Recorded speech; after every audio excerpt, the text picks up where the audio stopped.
Bonsoir, bienvenue à Quartier Général. Lors du second tour des élections municipales en France, 58% des électeurs se sont abstenus.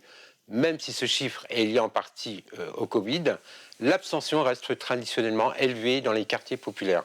Pourtant, on observe dans ces mêmes quartiers une augmentation des listes citoyennes, souvent indépendantes des partis politiques traditionnels et peu mis en valeur par les médias. On constate également un engagement plus marqué des habitants de ces mêmes quartiers, notamment en Seine-Saint-Denis, le département le plus pauvre de France. Les quartiers populaires réussiront-ils cette fois à se faire entendre pour les élections municipales qui se tiendront en mars prochain? Pour en débattre, j'ai le plaisir d'accueillir deux invités. Stéphane Gatinon, bonsoir. Bonsoir. Fawzi Lelouch, bonsoir. Oui, bonsoir. Alors, votre trait commun, c'est que vous êtes issus de la même commune, enfin, en tout cas, Sevran, Sevran qui est une des villes, on va dire, les plus touchées, on va dire, par la précarité, en Seine-Saint-Denis. Alors, Stéphane Gatinon, tu es ancien maire de Sevran, donc tu as été maire de 2001 à 2018. Tu as un parcours politique. De 1986 à 2009, tu as été membre du Parti communiste français. De 2009 à 2015, tu étais membre de Europe Écologie Les Verts. Ensuite, tu as rejoint, je crois de manière très temporaire, le Parti écologiste. Ouais. Il y a eu une scission au sein de Europe Écologie Les Verts. Donc de 2014 à 2011, tu as été conseiller général. 2010 à 2015, tu as été conseiller régional. Et comme je l'ai dit en introduction, de 2001 à 2018, tu as été maire de Sevran. Alors pourquoi je t'ai invité? C'est parce que tu te représentes à la mairie de Sevran, après avoir été absent pendant 8 ans, mais tu nous expliqueras les raisons de cette absence. À ma gauche, Fawzi Lelouch. Alors Fawzi, tu es dirigeant associatif. Tu es une figure bien connue du mouvement des Gilets jaunes. Et tu vas nous expliquer, tu t'engages aujourd'hui pour la mairie de Sevran. Alors tu nous expliqueras pourquoi. Alors on va commencer par toi, Stéphane. Pourquoi ce retour en fait en politique? Je rappelle que tu avais démissionné donc de ton mandat de maire en 2018 en prétextant que tu n'avais plus les moyens matériels, disons, d'assurer ta fonction de maire. Alors peut-être tu vas revenir sur cet épisode, tu vas nous l'expliquer. Tu avais même fait, alors c'était en 2012, hein, c'était une grève de la faim pour obtenir de l'État une rallonge budgétaire que tu as obtenu de 4 millions d'euros environ. Mais ce qui m'intéresse, pourquoi tu as été absent en fait, alors que tu es très populaire à Sevran, puisque comme je l'indiquais, en fait, tu as été pendant 17 ans maire de Sevran, ce qui n'est pas rien. Et pourquoi en fait ce retour aujourd'hui, 8 ans après, comme candidat à la mairie de Sevran? C'est très simple. Quand on est élu d'une ville comme Sevran, enfin comme moi je conçois, c'est un engagement total.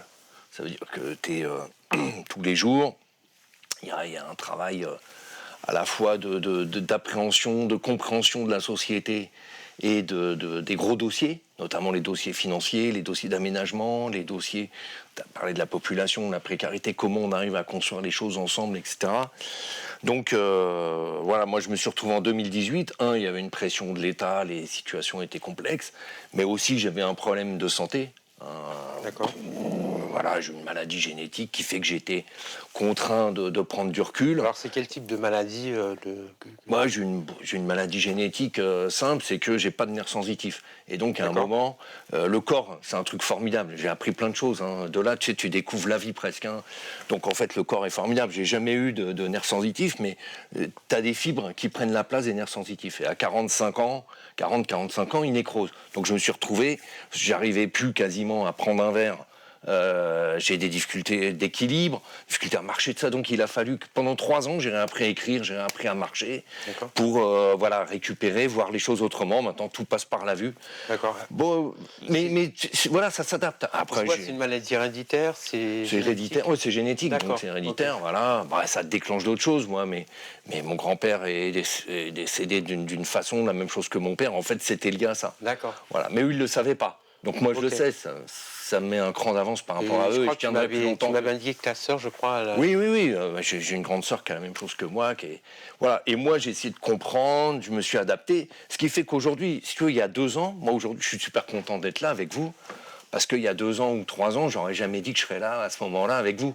Tu vois, donc voilà, c'est tout ça qui est important. Mais aujourd'hui, je suis en pleine forme. Voilà, je gère ma maladie, je sais ce que j'ai, donc j'ai pas de soucis. Et voilà, je sais ce que je dois faire, ce que je dois pas faire. Mais bon, dans la tête, ça va à fond, et physiquement, je suis à fond. Donc, mais voilà. qu'est-ce que tu as fait pendant ces 8 ans, à part te soigner, évidemment? Déjà, je me suis soigné. 2, j'ai participé au début avec différents bouts du secteur associatif à la création d'une structure qui s'appelait Move Up pour favoriser l'insertion sociale des jeunes avec un suivi des jeunes, partir du terrain, bon voilà, avec des gens de PwC qui est une grosse boîte, avec des gens du CAC 40, etc. Bon, ça s'est créé, ça n'a pas été au bout parce que en fait, c'est compliqué, la vie est compliquée. Et après, j'ai créé ma boîte. Donc moi, aujourd'hui, j'ai une société qui à moi et je fais des projets. Je monte des projets essentiellement sur les questions d'énergie. Voilà, les réseaux de chaleur, question du photovoltaïque un peu, essentiellement en région. Donc je voyage un peu, je monte des projets, voilà. Donc c'est ma vie. Après, ça m'a permis de rencontrer d'autres personnes, notamment du monde patronal, aussi les contradictions de tout ce monde-là, ce qui est plutôt intéressant. Ça te donne une autre vision de la situation de la société, si tu veux, de rencontrer, d'être avec des gens dont l'objectif c'est de faire de l'argent et de défiscaliser pour essayer, entre guillemets, de niquer le fisc au maximum et de payer le moins d'impôts. Ça t'apprend aussi sur ce que c'est. Tu vois, la vie et les contradictions de la société et finalement les rapports de classe qui sont quand même la base de ce qu'on connaît aujourd'hui. Voilà. Alors pourquoi ton retour en politique? Parce que je vais bien. 2, j'ai vraiment envie de... Il y a la situation de la France, enfin du monde, l'état du monde qui est quand même... On est dans un moment d'incertitude complète, les évolutions, la restructuration entre empires au niveau mondial et planétaire, les enjeux régionaux, enfin voilà, la situation de la France qui est catastrophique. Je le vois aussi. Là, en tant qu'entrepreneur, je vois aussi les situations qui est complètement bloquée et on n'arrive pas à trouver de solution.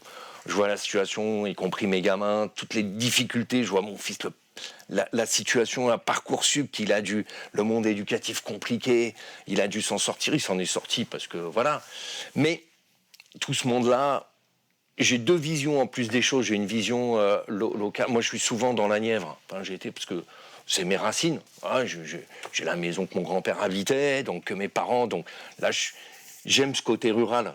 Moi, j'aime bien être au milieu de la nature, etc. Donc, ce que j'ai là, je vois aussi cette France qui s'effondre complètement. Tu parlais de précarité, mais je vois aussi la situation à la fois des agriculteurs, à la fois des gens qui habitent... Là, on est dans le cadre d'un engagement local. En précarité, oui. Je vois cette situation-là. Et je vois qu'ils ont... Il n'y a pas de solution. Il n'y a pas de politique avec eux. Tu vois, tous ces gens-là, aujourd'hui, se tournent vers le Front National, enfin le Rassemblement National, et tu te dis, et ils votent... Moi, je suis dans une circonscription, c'est la circonscription de Pierre-Bérégovoy avant. Aujourd'hui, c'est une circonscription Rassemblement National.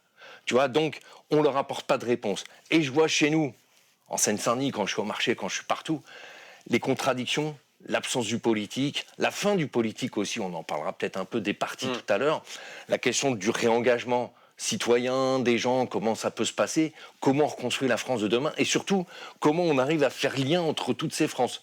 Parce que chez moi, dans la Nièvre, c'est plus la France qui produit. Voilà, c'est la précarité, il n'y a plus d'entreprises, le monde rural est en rupture complète. Et alors que quand je suis à Sevran, c'est la France qui travaille.